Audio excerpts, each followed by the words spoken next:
welcome to In This Corner, the podcast 2025. I think it's a $146 for us. Boxing's biggest names, boxing's biggest stories, boxing's biggest fights, greatest memories and moments, sports entertainment at its best. And you can expect a plethora of that in 2025. But, bam, we're going to get right started. We have some serious mental strength here on this program right now, some serious historical references with Lee Groves. How you doing, Lee? Doing well, Smitty, and yourself? Pretty good. I lost my voice completely, as you almost heard last week, which was probably good for most of North America and surrounding parts, but not good for me in this business. And anyway, we'll get to some of the small talk later. Let's bring right in our guest right now, because this gentleman has worn a lot of hats in boxing and has done so much for the sport, a lot of which people know and some of which people don't know. He is a highly regarded boxing historian. He's also a ring announced over 1,000 fights, both amateur and professional, and he's been involved in so many other projects that we're going to get to and let him talk a little bit about. And he is Henry Hascup. How you doing, Henry? Good to have you on the show. I'm doing well. I'm glad to be here. Yeah. I watched the show quite a few times, and I really enjoyed it. I had a friend of mine on, I think it was last week, Steve Weisfeld. Yeah. Very well. And Steve did a great job. That's what kind of this show is all about. It's easy to grab a fighter or two and just talk boxing, but I like to go, deep sea fishing and have somebody on like Steve. And he did a great job of really got a lot of compliments from high industry people about the way he explained everything. And I know you're going to do the same thing. But because this is your first time on my show, I want to go up close and personal. Take us back to a little bit about, your childhood coming up and how and when the boxing bug bit Henry Hascup. Well, when I was a young lad, more or less a baby, I was actually taken away from my parents at the age of 3.5. I was given foster parents, and I was put in a foster home. And around, I guess it was around 9 or 10 years old, I was brought back to my birth parents. They lived in Patterson. They were very poor. And my father, who was born in 1896, he was in his 50s when I was born. And he was a big baseball and boxing fan. And we just got a new TV. In fact, we got the first TV we had. And he says, tonight, you're going to see one of the greatest fighters of all time fight. I said, okay. Here I'm a kid. I just turned 10. And I'm watching a fight. And this guy gets knocked down 2 or 3 times in the first round. I think you know who it is. And I go to him. I says, I thought you said he was so great. I never forget what he said. He said, the fight's not over yet. And that was Archie Moore and Von Durrell. And what a way to start, right? That really started me, and I really got interested in it. He would tell me stories of, former fighters. He went to the one fight with Smelling and Sharkey, years ago, and he would tell me different stories about different fighters. I started buying magazines, started doing a little boxing myself as a kid. But I was only back of a jailhouse or something like this. That was in Patterson. That's where we did it. But I really got interested more and more. And then, I started buying these magazines, and they start telling stories about these rings. Like Ring 9 was right around the corner from where I was. And I was like in my 20s. So I went to, I wanted to inquire about how do you get involved with Ring 9. So I did. I went to one of the meetings. And a second meeting I went to, I got there a little late because I was working. And the secretary, Stu Levine, he read an article about me because I used to answer questions in the Bergen Record all the time about all sports. And that they said, this guy's Henry Hascup. He's Whiz. That's what the thing was. So he read the whole thing, and then this guy, his name was Billy Kilroy. He said, "Okay, Smarty." He says, "When did Tippy Larkin win a title? What title did he win, and who did he, beat?" So I said, "Well, he won the title over Willie Joyce. It was, I think it was April 29th, 1946. It was for the Junior Welterweight Championship of the world." And he says, "You're right. Now sit down and say hello to Tippy Larkin." So Tippy Larkin was right there, and I said, "Oh my God," and also, I met Joe Burrell. He was a fighter that fought as early as like 1909, and he actually fought Harry Greb several times, and he has newspaper wins over him. And so I started meeting all these great guys, and they said, "Well, you're going to be the historian." I didn't even know what a historian was at the time. I said, "Holy cow, what the heck is that?" So I said, "Man, I don't want to act like a fool." So I went to start going to libraries and going through microfilm, writing down every fight I could find. And I'd spend hours and hours there just writing everything down I could find, every fight. Go to Patterson, Jersey City, Newark, all these things. And then I got 10,000, 20,000, 30,000, fights. And then I used to put them together, like make a record out of each person, all in longhand. I used to make a copy of it, and I used to bring it to functions with my little suitcase with their records in there. And what really hooked me was the one day I was there with Ring 9, and this old gentleman was sitting there. I can't remember his name, but he was sitting there with his son and his grandson, and they started asking me questions. What am I doing here? I started to remember Ring 9. I said, "What are you doing here?" So the guy says, "Well, my father used to be a fighter." I said, "Oh, where?" He said, "Right around this area." He said, "In the 1920s. So I said, "What's his name?" So he told me his name, and all of a sudden, in me, in the library, this old guy who maybe he was in the 80s, he was like a teenager or 20 years old, because in my mind, I was going back to the 20s, and and I looked at him and I said, "Gee, didn't you fight at the Patterson Armory, Laura Gardens, Jersey City Armory?" Yeah. I reached into my bag and I looked, had it in alphabetical order, and I pulled out his record and I gave it to him. And you should have seen his face. He started crying. The old guy. And this, the son, he just looked at his father and said, "Holy cow." Then the grandson, he probably looked at his grandfather for the first time saying, "Wow, my grandfather fought all these fights." He wasn't a great fighter. He had maybe 50 fights. Them days, they had a lot of fights. 50 fights wasn't that much at that time, but he had about 50 fights. He won maybe 30, maybe he lost 15, maybe, 5 draws. But the look and the feeling that I got from that, seeing those three just hooked me. Say, "Man, I want to be a boxing historian. I want to put more and more smiles on people's faces, doing it." And so I would go around and do it constantly. And you have before we dig deep, because we got a lot of stuff to get to with you. I've seen references of you to being like Mike Brady from the Brady Bunch, and because you talked a little bit about, but just tell us quickly how your family evolved into a large family. If you can quickly go through that, because I think it's so cool. Well, in 1981, I became a single parent. My first wife kind of left, and I was stuck. I wasn't stuck. I had 4 kids. The oldest one was 10. He passed away 4 years ago, but he was 10 years old. Then I had an 8-year-old daughter, a 5-year-old son, and a 3-year-old daughter who just turned, her birthday's today.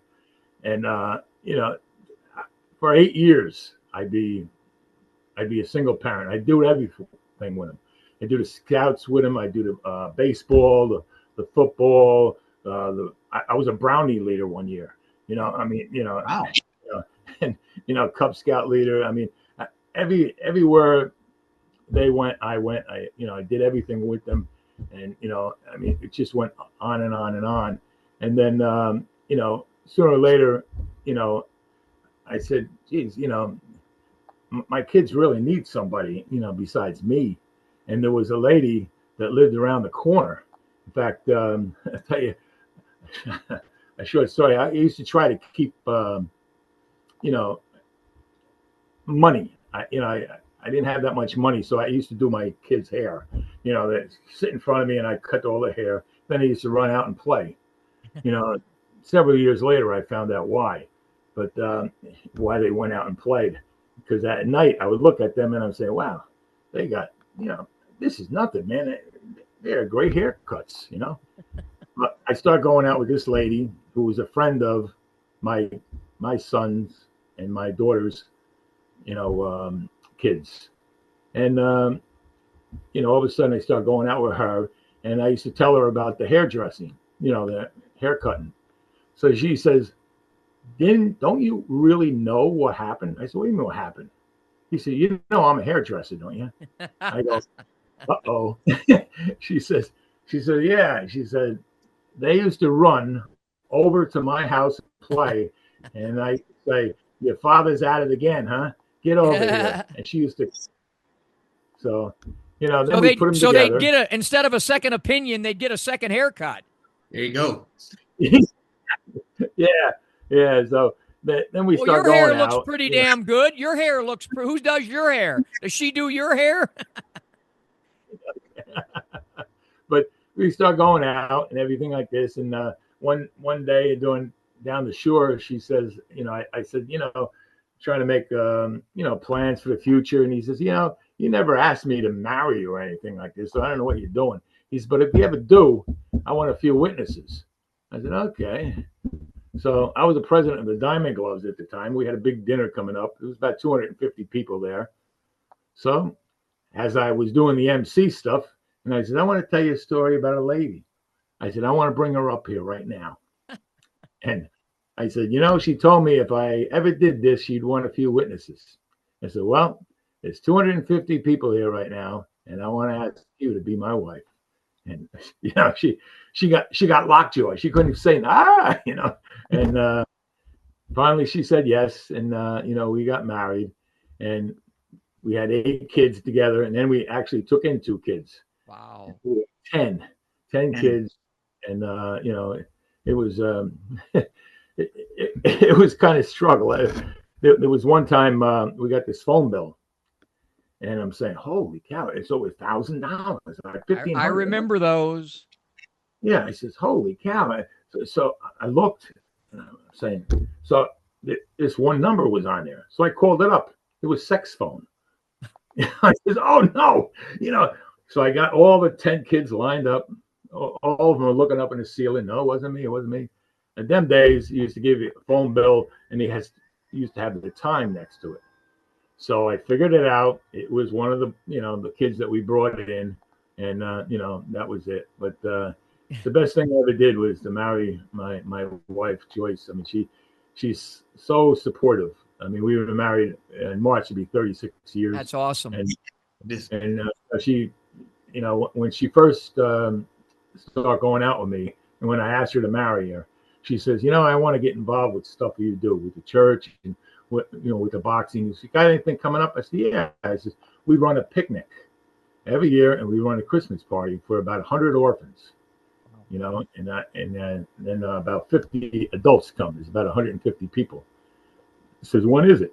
Well, in August. He said, okay. I said, what do you mean, okay? He said, what do you need? I said, well, you need some food. She said, okay, I'll cook. I said, what are you going to make? She says, everything. For 150 people? She says, yep. And she did. All week, she was putting trays away into the freezer. And she would make it, and she did it for about 5 years, both picnic and the Christmas party for these orphans. And, I tell you. That's called a keeper. That's called a keeper. Very much so. Yeah. Tell her the exact words. You are a keeper. All right, so we're going to start doing this, and we're going to go all of us are going to go as fast as we can because there's so many great questions. Hey, I'm going to flip it to Lee Groves, another great historian. But Lee, a lot of the people who watch this show are these little young, I don't want to call them what I typically call these young boxing guys who have no damn clue even what a typewriter is behind me. So explain to them what a newspaper decision was, because half of them don't have any damn idea what Henry meant when he said that. Well, there was an era in which it was illegal to bet on fights and all that, so in order to get around that, they would have uh, the newspaper guys determine the winner. They watch the fight, they report it, and then they give their opinion as to who won the fight. And it was illegal to bet on fights, and that's how you would determine, who won, who lost, or whatever. But it would go down as a newspaper decision. There you go. All right, and take it away with I know you got some great questions for Henry. Well, one of the things that you do is you eulogize fighters. And one of the things that you do differently than everybody else is, like you see these ceremonies inside the ring where they give a 10 count. Well, you give a 9 count. And you have a specific reason as to why you do it this way. Yes. I used to do the 10 count right when I first became president of the Hall of Fame. And then one day I'm ready to do it. And I looked over and this guy's wife was there. And she was sobbing her eyes out.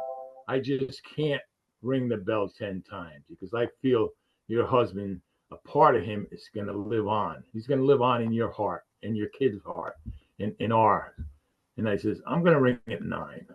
And that's how it started. I ring at 9 because I feel a part of them are still with us. And I do a eulogy. I talk about the fighter itself. I stand up there. Sometimes I'm there alone. I'm there without anybody else. Are we still on? Okay. Yep. Not anybody else. And sometimes I'm up there with 50, 60 people, like Emil Griffith's thing. That was a big church. It was loaded with people, and a lot of other times. But everybody says, why do you do it? You don't get any money for this stuff. And I said, well, if I got money, it wouldn't come from the heart. And I says, but if you're up there and you watch the faces of the family, of the spouses, of the grandkids, of the kids itself, they have smiles on their faces with tears coming down their eyes because I'm telling a story about their person, the loved one. It's days of their lives, and I'm putting a smile on their faces. And at the end, I bring the grandkids in it. I talk to the grandkids, and I say, one day, and I tell a story about this movie On the Waterfront with Marlon Brando. When Brando turns to Rod Steiger and says, I could have had some class. It could have been a contender. It could have been somebody. And I said, well, your father, your grandfather, he couldn't say that because he had class. He was more than a contender. He was a champion. Then I talk about, the grandkids, and I said, I want you to do us all a big favor. Years from now, you're going to be God willing, you'll be a grandparent yourself. When that day comes, I want you to gather around all the kids. Put the big ones in the back, the small ones in front. Put 1 or 2 on your lap and say, kids, I want to tell you a story. I want to tell you a story about a great man. His name was so-and-so, and he was my grandfather.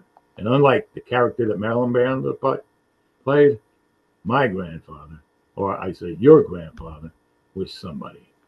And then, I said, now the guy walked up the steps to the pearly gates of heaven, and the gates open, and the good Lord presents them with the only true award that counts in the end. It'll be a championship belt that simply says, boom, boom, eternal life. And I think, that's a great thing. And I think also, if you're a former fighter, the last thing that you want is to have a 10 count counted over. 9, everybody gets up at 9, but not 10. But anyway, you have eulogized dozens of fighters over the years, but we have a lot of great fighters who are still with us. put on the historian's cap. Who do you think right now is the greatest living fighter and why? Wow. That's that's really hard. You got Duran, you got Leonard. Mm-hmm. Them two would probably. Just trying to Those are think my of any. two. Yeah. Yeah. They're the best. I met both of them. They were very, very nice to me. And Duran, he's rated as probably the greatest lightweight there ever was. There's only two that even comes close. That's Joe Gans and Benny Leonard. Right. And Ray Leonard. He's compared with Sugar Ray Robinson.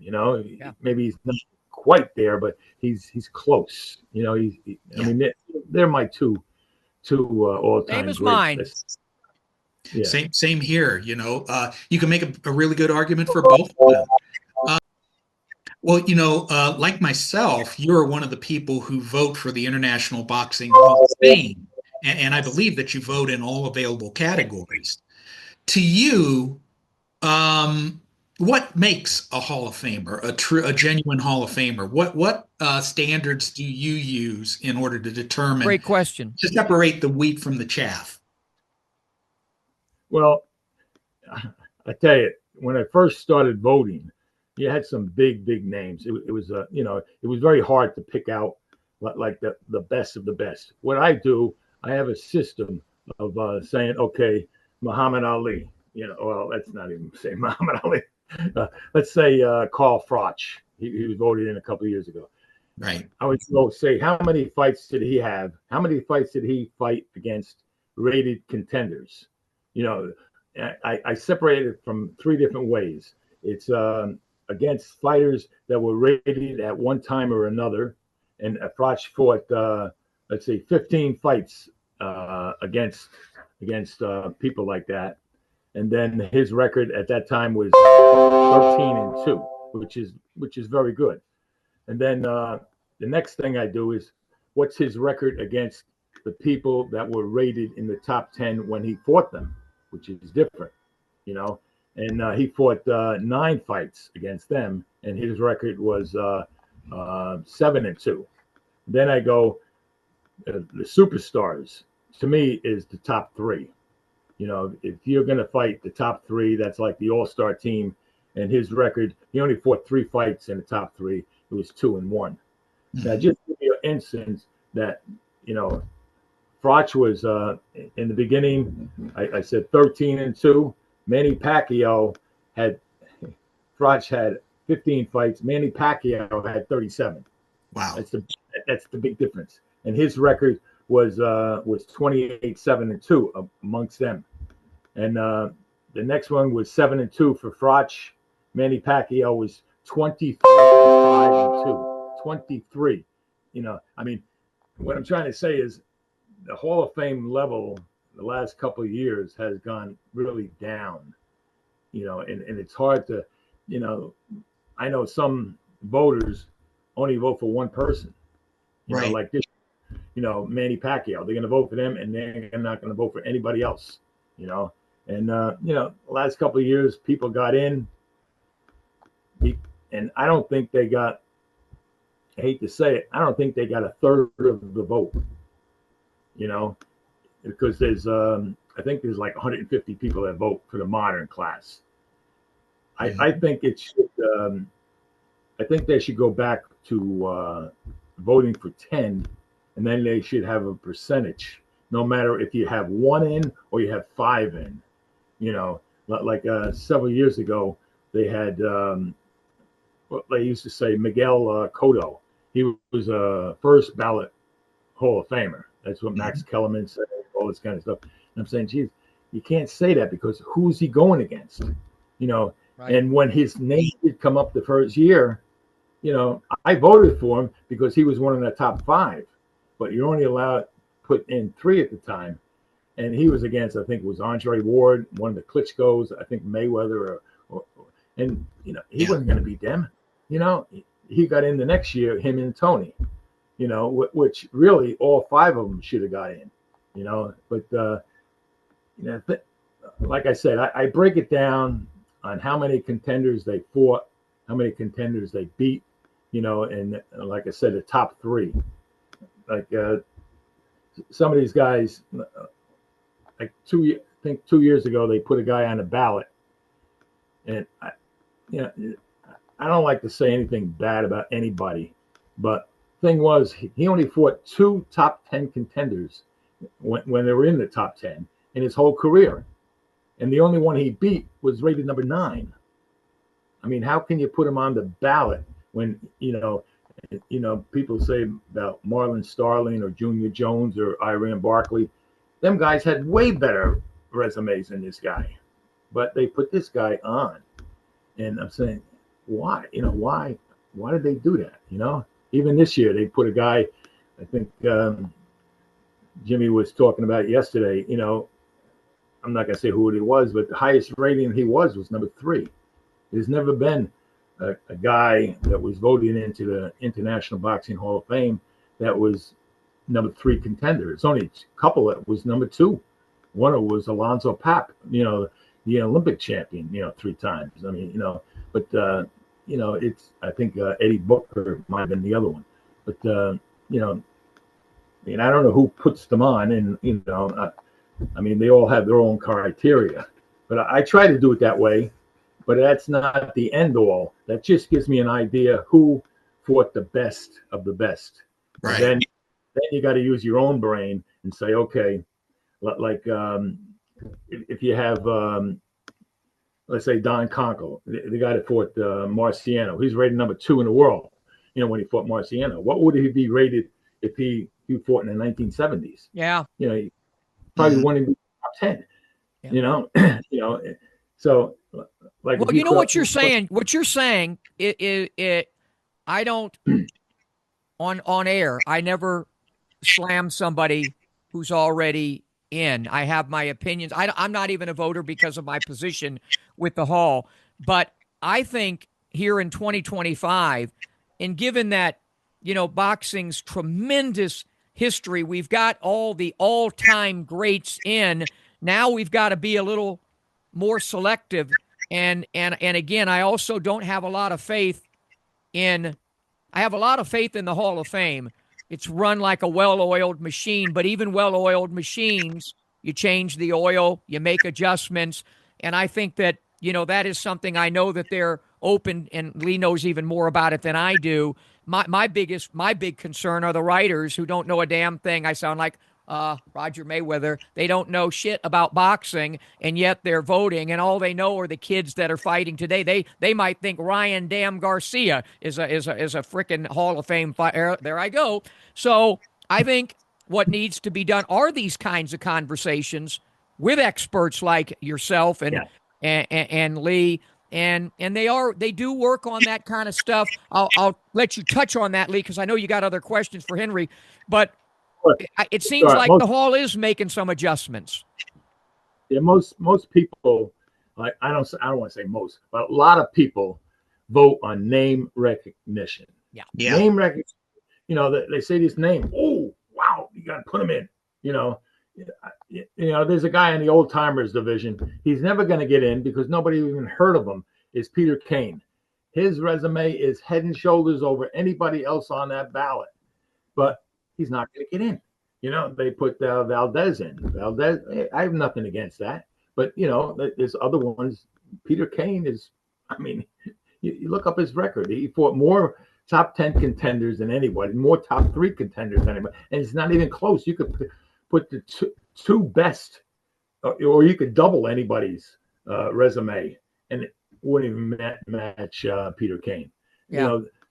Like I said, name recognition. They see a name like years ago. I was with Steve Smoger. You got to put this guy in right away. I'm saying, geez, he's not on my list. I refereed him. But it's kind of ironic because the age of the internet, a lot more information is made available to the voters. It's at their fingertips if they choose to do the research. But like you said, name recognition, people that they know. And the voter pool is going to get younger and younger and younger as time goes on.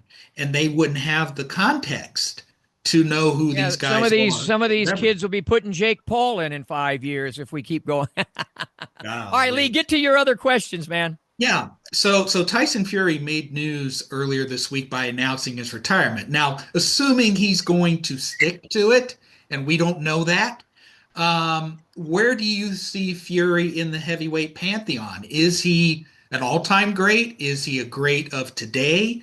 Or does he not measure up? How does Henry Hascup see him? He's not an all-time great, that's for sure. I mean, there's so many, I mean, who did he beat? He beat Wilder, and I mean, he lost, a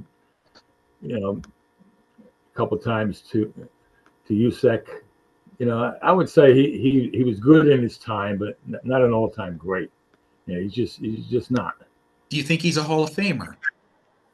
Well, that again, it depends on who else is on the ballot. Right. Who else is on the ballot? If you get a down year like the last couple of years, there's a couple of people that I'm not, like I said, I'm with Jimmy. I'm not gonna mention anybody's names, but a couple of people got in the last couple of years that really, I mean, any other years, take 5 years ago, they wouldn't even be mentioned really, but they got in. They got in. Right. So here's Ring Magazine's current top 5 in the pound for pound list. You got Alexander Usyk, you got Naoya Inoue, you got Bud Crawford, Artur Beterbiev, and Dmitry Bivol.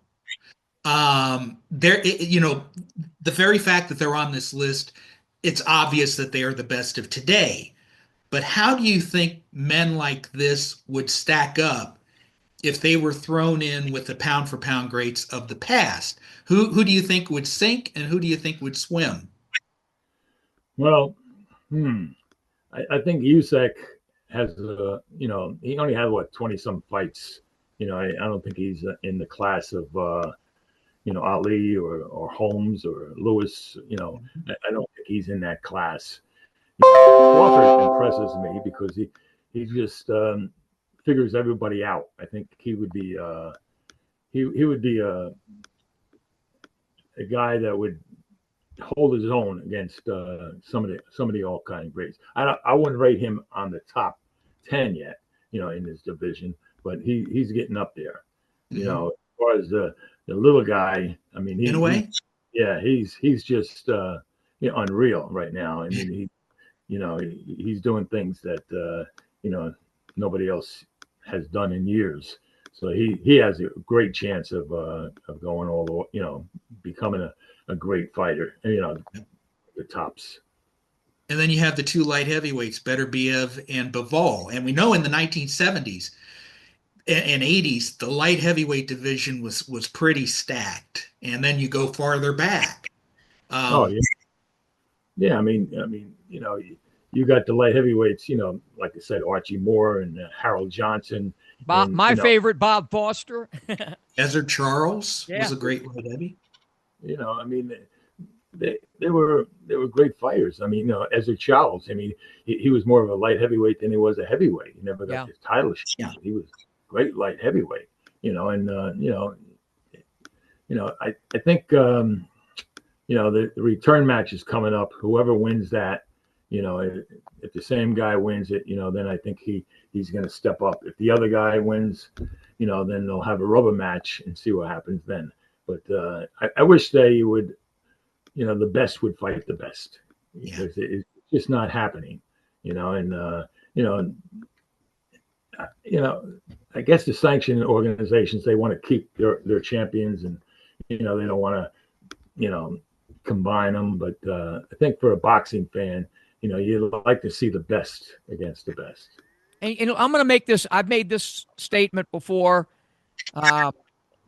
I think a few people have criticized me for it, not to my face. They're all scared of my diminutive 5'6" stature.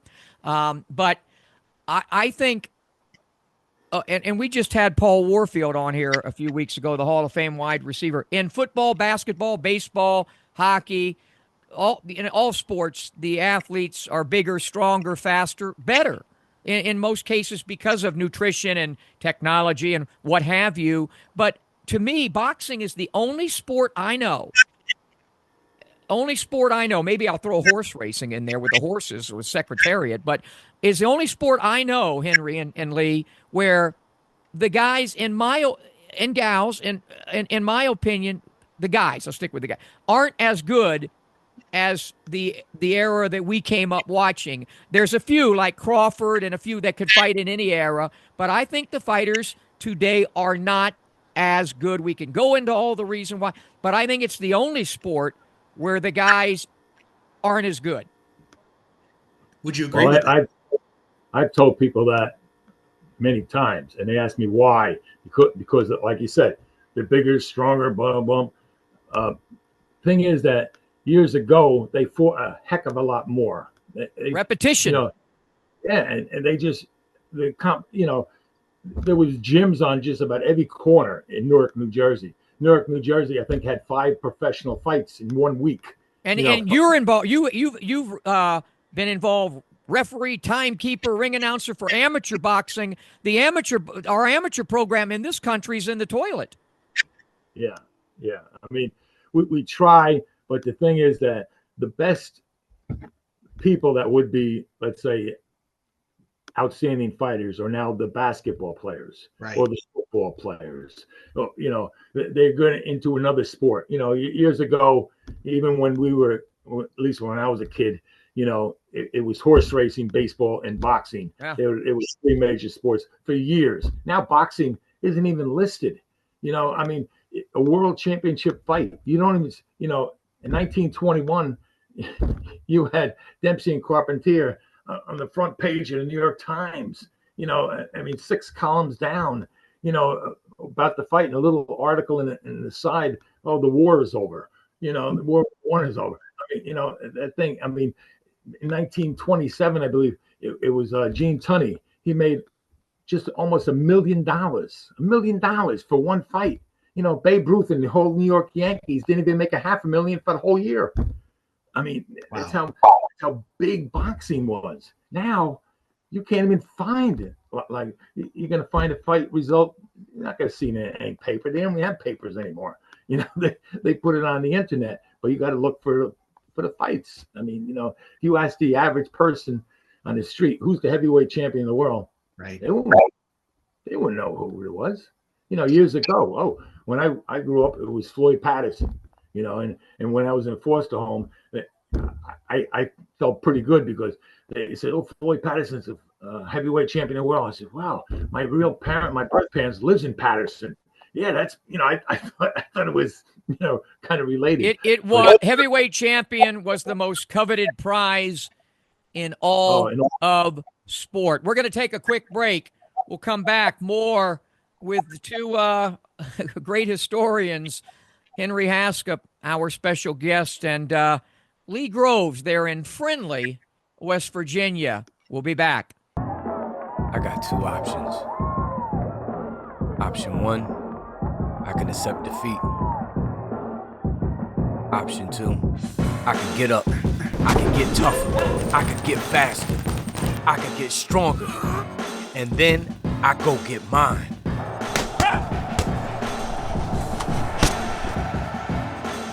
I made my choice. Have you made yours? Back on In This Corner, the podcast, of Buck 46. Lee Groves, as always, the great historian, Henry Hascup. Next week, I think Ronnie Borges will be with us. He's a Hall of Famer and a writer for the Boston Globe for so many years, television commentator. And then what do we got after that, Lee? We got our panel show for what was mentioned, Beterbiev and Bivol too, right? Well, no, it's going to be for Benavides and David Morrell. Well, that's that too. That's right. That comes before. That's right. That comes before. But we will have panel shows for both of them, and we'll have the usual suspects: Tommy Ankello to provide the trainer's perspective, Regis Prograde, the boxer's perspective, you with your eyes, me with my stats. We do cover these big fights from multiple angles, and you don't see that on other shows. Yeah, and that's a hell of a fight. with Benavidez and Morrell. I don't know if I have time to get David on the program. Just with these 3 blocks, you're talking about. I've been in the business and been involved since the little kid there with Ali. You've been involved for about how many years, Lee? It'll be 51 years this year and 38 as a published writer. And how long have you been involved? We're almost 200 years of boxing here. If you had the 3 of us, if you add the 3 of us together, and now my hair is starting to get gray as we speak. But fortunately, I have Wayne McCulloch's daughter, Wymack, to dye it. All right, go ahead, Lee, before I go into another tangent. So I got a couple more questions. And, one of the most fascinating names among the all-time greats is Harry Greb. He is regarded as a top-shelf legend, despite the fact that there's no actual film of him in the ring in action, at least none that has surfaced anyway. What are your impressions of Harry Greb, and how would you rank him on the all-time pound-for-pound list? Wow. Well, Harry Greb has to be rated one of the tops. It's Robertson, Greb, and Armstrong. I think, maybe Langford and maybe Ali even. But Harry Greb, I mean, he beat more Hall of Famers, more different Hall of Famers than any other boxer in history. He fought, I think, 45 bouts just in 1 year. And during that 1 year, 10 of those bouts were against Hall of Famers. Wow. Most people, just about nobody fought, let's say, 10 Hall of Famers, never mind 1 year. There's only a handful that did for the whole career. He did it in 1 year. I mean, he had an extraordinary, and the Eyebrow, they had a list of all the, let's say, the best. Greb was rated number 1 as the middleweight. But as a light heavyweight, they rated the top 20 on the light heavyweight. The guy that beat more light heavyweights in that top 20 was Harry Greb. As a middleweight. He was only he beat, I think it was 7 of those guys that were listed, and he was one of them that was listed. And I'm looking, I said, gee, I should have rated him higher in the light heavyweight, because he beat more than anyone. He beat more than, Archie Moore. And he beat more than Ezra Charles. He was just that good. I mean, they said there's no film, but there's no film of the Civil War. You can't, you have films of Tommy Loughran. You have films of Gene Tunney, and this guy wasn't big, Harry Greb. He wasn't big. And, and they, somebody said, it was written down that if somebody saw him fight, they wouldn't be very impressed. It probably wasn't, but he was probably all arms, he just came after you like a windmill. He just didn't stop punching. Like Aaron Pryor on steroids or something. He's, he didn't have the great punch, but he challenged everybody. He wanted to go against Dempsey, and it's just, Henry and Lee, the last time I was with Stallone, we did an interview, and he was walking away, and he came back into the room, and he said, Smitty, I want to ask you something. He said, I've always been infatuated with this Harry Greb. This is from Stallone. And he said, and I said, yeah, my late friend Hank Kaplan was too, and all the historians are. He said, what do you think if I did a movie? And I right away, I just interrupted. I said, yeah, and just call it Greb. I said, I think, obviously, everything you touch seems to, turn to gold. And it was funny because he really had talked about, because he thought, and I thought it would be a great thing for there's been more great boxing movies than any other sport, but not so little is known about Harry Greb. I think if we took half the people that vote for the Hall of Fame, these kids again, would they even know who the hell Harry Greb was? Yeah. Okay, Lee, take it away again. And here's a final stat, and Henry actually gave me this stat.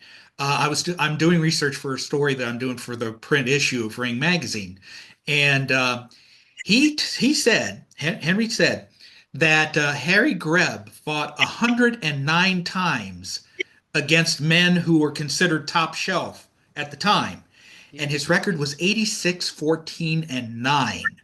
I mean, that's several careers for today's fighters. Yeah. And this is just the top men that Harry Greb faced. And so, Henry, how would you rank? Would you put Harry Greb number 1, number 2, number 3 on your all-time pound for pound list? And if you have a pound for pound list, how would that look?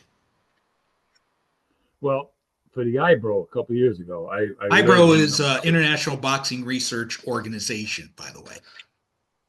Yeah, I put him down number 2. You know, Robertson number 1, him number 2, and Henry Armstrong number 3. It's something about Henry Armstrong. You know, they said he defended his title 19 times as a welterweight, but little people know that of the 19 times he defended his title, only 5 were rated fighters. So, you know, 14 of them weren't even rated, and 3 of them were rated in the lightweight division, not welterweight. So, you know, that's why I put Greb over Henry Armstrong, you know, because Armstrong only had really a few, maybe 36 to maybe 39, you know, as far as that goes. But Greb, I do have a question though about Robinson over Greb. Robinson in middleweight title fights was 8, 6, and 1 in middleweight title fights. Why is he number 1 over Harry Greb? well, as a middleweight, Greb is I rated Greb number 1. In fact, I don't even think I rated Robinson. I think he was down like number 4. I think it was. It wasn't, you know, because like you said, as a middleweight, really he was, you know, he wasn't that, you know, I mean, he wasn't that dominant. As a welterweight, he was, but there's only been 6 highlight films of him fighting as a welterweight. You know, there's no actual films of him for the whole fight. It's just highlight films. You know, and one's against a guy by the name of Tony Riccio, and I got the boxing gloves in my house that Riccio used when he fought Robertson. You know, but you know, it's hard to pick, you know, one, you know, fighter, and you know, Greb is right there with Robertson. You know, like I said, all time. All time. He had like 300 fights, you know, more Hall of Famers than anybody. And like I said, you go over his record, all the outstanding fighters he fought, and most of them were much bigger than him, and he wasn't scared of nobody. He wanted to fight Dempsey, you know, and you know, I mean, nobody wanted Dempsey at that time. So there you go, Stallone. If you're listening to us, do the damn movie on Harry Greb, and all 3 of us will be a part of it. Anything else you got, Lee? The end of Greb's career, Harry Greb couldn't even see out of one of the eyes. You know, he was blind. You know, so I mean, that's another thing. I mean, yeah, you know, the story itself is compelling. It really is. And one final thing. When we were reading your biography, you have a prodigious collection of just about everything. Magazines, gloves, photos. Could you encapsulate that briefly? As this collection is just off the charts. Yeah, well, as you can see in the background, there's stuff there. I don't know if you can see it there. Yeah. That's a statue. You got the big belt back there. It's a replica of John L. Sullivan's belt. Wow. The original one was melted down. You could see the program of Lewis and Smelling over there. I got the boxing gloves that Sonny Liston wore when he fought Chuck Webner. Wow. You know, I got tons of stuff in the other room. I heard you got about 10,000 magazines. Oh yeah, my wife. You know, sporting newses that go back to the 1950s. You know, I like the ring record books. I like the ring magazines. You know, I try to get every one I can find. That's how I get the ratings. And then with the guy from Ring Magazine, he did a thing about the 100 years of ratings. You know, I collaborated with him because I was missing several issues, and he filled me in on that. That's how I got my ratings to be even better. But I got baseball guys that go back to the 1880s, football registers and baseball registers and hockey and, whatever you want. I mean, years ago, I used to get phone calls from all over the country asking me sports questions. And I had in my room, I have a library, and nothing was on the internet at that time. There was no internet. So they used to come to me and I used to just give them the answers and, fill them in on what was happening. And I love to do the research, Yeah, well, you do a fantastic job of it. You and Lee are just gems to have in this sport. But just to leave on a historical thing, you mentioned football. Here we go. There's only one team in the National Football League that had perfection. You do know that, right? And it's the 1972 Miami Dolphins. Smitty was a ball boy. And how I was able to get that in, I don't know. Lee, we're going to have to just call this part one with Henry Hascup because we can do this. I love these kinds of conversations. The way boxing is these days, at least in this country. My little TV show's still on the air, and we still have some fights, but it's remembering all of this stuff. We were all lucky enough to be a part of it. So, Henry, we're going to call this, chapter one with you on here, and then we'll get you back on later in the year with some more stuff because you're just a pleasure to talk to. Before you go, I think the International Hall of Fame should be doing like Zoom calls from, instead of having all these people vote, it should have everybody get together and talk about, because these guys don't know who the heck these guys are. Yeah. So why don't we fill them in on who they are? Yeah, no, and Lee has talked about that, and I saw a pretty famous trainer today, saying that it's a joke, and I don't like for the Hall of Fame to be called a joke because it's not a joke. They take their job very seriously. They're all of them. It's volunteers that do all the work. It's one of the, I've been to Canton. There's nothing like Canastota. In all halls of fame at time, make changes and do things. And I think that is a great idea. And to have guys like you, I'll keep myself out of it because of what I do there. But I try to do that even in my hosting abilities when I'm there, in my interviewing when I'm there. So, and by the way, I know you're busy with, 22,000 grandchildren and what have you, but hopefully we can get you there in June to hang out at some point because you would have a blast. I know.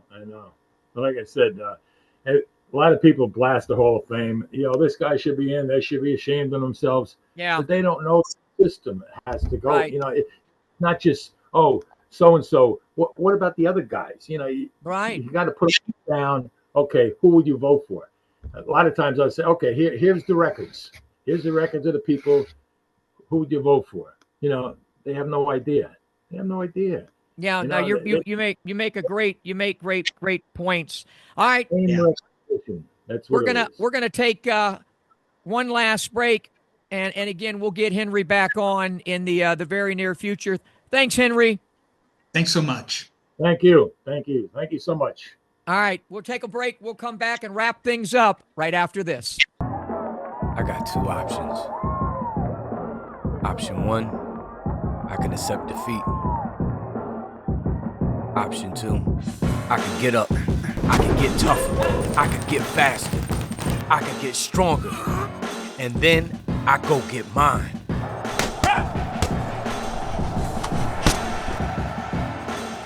I made my choice. Have you made yours? Back, one final segment, what's left of it, of In This Corner. That was great stuff with Henry Hascup. I really enjoy those. Just reminds me of when I'd have Hank Kaplan on and talking about the great history of the sport, because there is no, as much as I critique or criticize what's going on now, no sport is more replete with great history than boxing. And you know what else is great? Doggone it. You got to get some work done on those pearly whites. I say you hustle on down to Dr. Nam Bon, and he'll take care of you. He's an alternative to caps and crowns and bridges. Has expertise in full mouth cosmetic veneers and again, crowns, dental implants, extractions. Great with the sedation, because a lot of people are scared of all of this stuff because they don't, am I going to just have a little Novocaine? What am I? Trust me, when he puts you under the sedation, man, it's like getting hit, it's like getting hit by Better Biev or something without the pain. Trust me on that. Dr. Fon is located all over the place. He is in New York and in Jersey and, of course, in Las Vegas. In Las Vegas, he's at 2121 East Flamingo Road. I'm going to give you one number to call for Dr. Fon, and just take it down. Nobody's going to just rush out and get implants unless they need it. But take this number down, 702-637-9168. That's 702-637-9168. And one of the things, his work is great, but he's also great with helping you afford his work.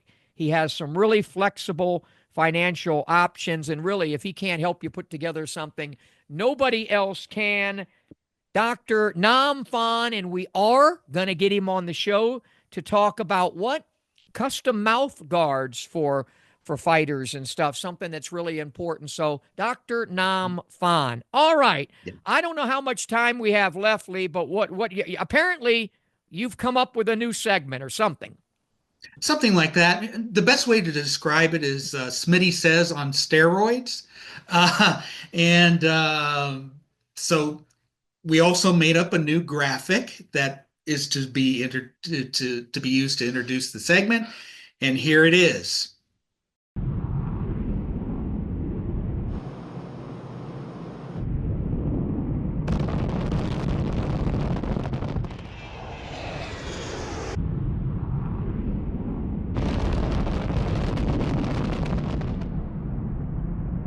Wow. That's like, well, that's at least me on deer antler, my deer antler velvet mixed in with a little bit of horny goat weed.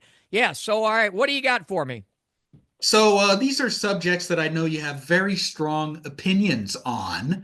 And the first subject, we kind of went over with it with Henry Hascup, and that is Tyson Fury earlier this week announcing his retirement. And what are your thoughts? Is he going to stick to it? Two, how do you see him? Do you see him as a truly great heavyweight? Do you see him as mediocre? Do you see him somewhere in between? Yeah.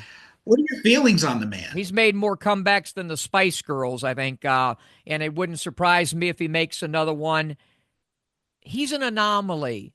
I think we went, maybe the Minnesota Vikings did that too much with Darnold, the quarterback, until the last couple of games.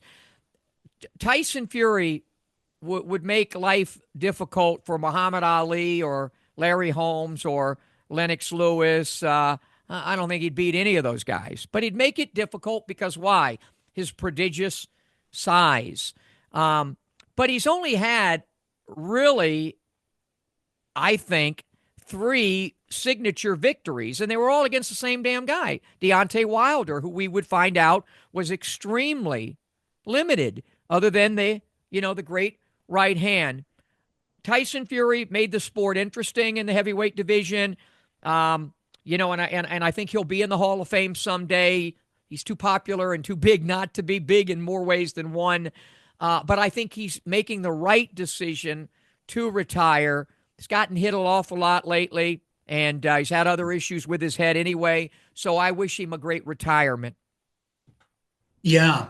And here's my take. In the past, we were kind of skeptical as far as whether he's really going to retire or not. I think this one could stick because he already got his second bite at the apple against Usyk, and he lost. And it's going to be a while before he gets another world title shot. If he's going to fight again, I think it's going to be against AJ, and it's going to be at Wembley Stadium. That's the big money fight that's left for him.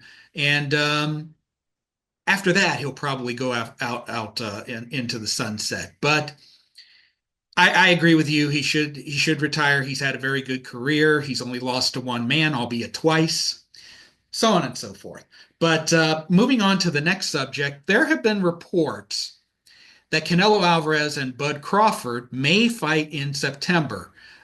When we first started discussing this fight, and I remember we did a segment a few years ago with you, me, and Amber, we were discussing Bud Crawford versus Canelo Alvarez in the pound for pound race. Right. We never thought that they would actually step into the ring against each other. And when we were talking about it, you were pretty strong that Bud Crawford has the equipment to actually beat Canelo Alvarez. But Right. Are you still in that mode of thought, or have you reconsidered? Well, normally I'm not given to vacillation, ambiguity, or or ambivalence. And I, by the way, have been saying this fight for about almost 2 years. I've been saying it should happen, and the reason being is, yes, one guy's clearly larger now than the other guy. He's a bigger man. He's in different weight division, but Crawford is so good and he presents so many problems that I think he could win that fight. But I also have been telling you off the record a lot, if this thing keeps marinating too much, it's not gonna work out well for Bud if it finally does happen, because actually he's older than Canelo, Yes. smaller than Canelo. And, again, he's going to have to be at his absolute best. So I think each day that goes by, it makes it more difficult for Crawford to win the fight. If it happens in September, I think I would still pick Crawford to win, but we'll see. But yes, you're right. I've vacillated a little bit in my opinion because I thought it was already going to happen by now. Well, I did too. I think the perfect time to have had that fight was after Crawford beat Spence and looked so spectacular in doing it. Now he's had one fight since against Madrimov, and he didn't rise to that level. So that kind of put a damper a little bit into that. But Crawford's still a great fighter. He is capable of rising to the occasion. We'll see what happens should that fight be made. Now let's continue digging into the rumor mill. As of this taping, which is on Tuesday, the fight that Eddie Hearn has long wanted is reportedly close to being made, and that is Conor Benn versus Chris Eubank Jr. Now, the fight was originally scheduled for October 2022, but the fight collapsed after Ben had his drug testing issues. That's all been fixed now. Ben can once again fight in the UK. Eddie Hearn says that a date and a venue will be announced sometime this week if form holds. Hearn said that the fight will be in the UK, and it will be, quote, inside a stadium, which means Wembley or Tottenham Hotspur Stadium. What do you think of this fight? Over there, it's a real big deal. Across the pond, you've got those legendary names of their daddies. They're both good fighters. Neither one of them are great fighters, okay? Not as good as their daddies. And over in this country, Ben and Eubank, the consensus would be, frankly, my mates, nobody gives a damn. Nobody cares about that fight over here. You would, because you'd have to do work on it, and we would have to talk about it. But I just don't think it's a bleep over here. But it's a big fight over there, and they're so zealous in their boxing that I hope they make it happen. And it's time for both of them to put up or shut up. Conor is already, like the other Conor in the other sport, tarnished himself somewhat. So I would like to see it for those fans over there because they want to see it. Yeah, they definitely do. And the next topic, Teofimo Lopez. He's making news again.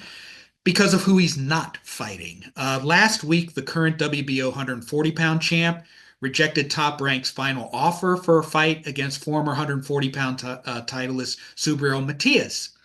Now, Lopez has repeatedly called out Terrence Crawford because of the money, and he wants Top Rank to buy his contract out because of money. He says, quote, "I've become too expensive for Top Rank." It seems to me that the only thing that will satisfy Teofimo Lopez is Saudi-type money. What do you think of Teofimo's latest escapades? The takeover needs a makeover in his brain. He's delusions of grandeur. He is completely lost in space with what he thinks of his abilities. His daddy used to do all the talking for him, right? But he is a guy that really looked like he could have been perhaps a star. And I don't know what exactly happened. But to me, my eyes tell me he has regressed as a fighter. And if he thinks anybody gives a damn about him other than these people on Instagram and X and Facebook who say, "Yeah, bro, you're the best, go, bro," other than those fools that are his fans, sycophants, those are the ones that whatever. But he's a good fighter. It looked like he could have been perhaps someday a very good fighter, and I think he's let it all slip away. And you can't turn down a fight with Matias, who's coming off, the loss, and that would catapult really Teofimo into something, a great fight for it would be a heck of a fight. I would want to see it. So sure. He's lost in space. I hope he gets his head together. I think Top Rank would probably like now to get rid of him. Yeah, and Teofimo, he has always had chaos outside the ring. Yeah, he's had issues with his wife. He's had issues with his dad. And overall, I think he's a good dude, man. He's just caught up in all the stuff. Yeah, I think he is a good dude. Is that it, or do you have any more bombs? No, we got one more. Oh, no. We got one more, and I think this one will really set you off because it's being reported that a rematch between two of your favorite fighters, Devin Haney and Ryan Garcia, is close to being finalized. And to me, it makes sense. Haney, Garcia, and Turki Al-Sheikh were at the Ring Magazine Awards in London last week. Both of them seem a little bit slimmer these days. And thanks to the failed drug test and suspension against Garcia and Haney's successful effort to restore the zero in the loss column, I think it provides some storylines that could be sold to the public. Now, I know what you think about both of these guys, and fire away with them bombs. Well, remember, I did an entire show with Devin and an in-ring, and had a lot of respect for what I thought would be his path, and he did accomplish, because I had him on before he was champion. I think his first championship was emailed to him or something. And then he became a champion. And to me, it's the only fight that either one of them should look at. There's been so much talk, and then the steroid stuff and the lawsuit, which I think has been dropped by Haney. I think I heard that. It's the only fight that makes sense for either fighter, for some kind of clarification, redemption, something with their future pugilistic paths, because Devin should have already been back inside the ring, and he hasn't. And I think that he will have some mental scar tissue from what happened in that fight, because he was really exposed, the chin. And right. As for Ryan Garcia, he's exposed himself to whatever. One good thing I see is what I don't see. I don't see his behind all over social media, acting like he's on, drugs that I've never even taken. So over my long life. So I hope, look, I think it's you always talk about the destination. What other destination should they have right now other than each other? And certainly it would be, fans would be interested in it because of their popularity on social media. Neither guy's a great fighter. Neither guy will ever be a great fighter. Okay. But I think you described Ryan Garcia as a club fighter, actually. To me, that's all he is. He has some physical prowess, especially we know the sizzling left hook, which could make him. But for me, all he's shown to me is, a club fighter, a guy that's a club fighter. And not even that, because he doesn't fight consistently enough. Because there's great by the way, there's club fighters. When I say that, some club fighters win world titles. They make the most of it. They're the kind of guys, the blue collar, type of fighter. And I love those guys when they fight and whatever. He just hasn't done that. So it's a great, you always talk about destination. That should be their destination. And maybe they'll create a better explosion than I did trying to talk about it. But I hope it does take place. I don't give a damn about it, because to me, I'm focused on the great fighters. Yeah. But I hope you're right, and it does take place for the rest of whatever. Yeah, they certainly have unfinished business, and it would be good to see them finish their business. It would be good to see both of them make weight. It would be really great if they could pass the drug tests, that no controversy happens. Let's see if they can make it right the second time around. Like, I think Morrell and Benavidez are going to make it right in a few weeks. And, we're going to be able to talk about, hopefully, Ron Borges on the show next week. We want to thank the great historian Henry Hascup, the great Lee Groves. I don't know what I am, but right now, what I am is out of here. So long, everybody.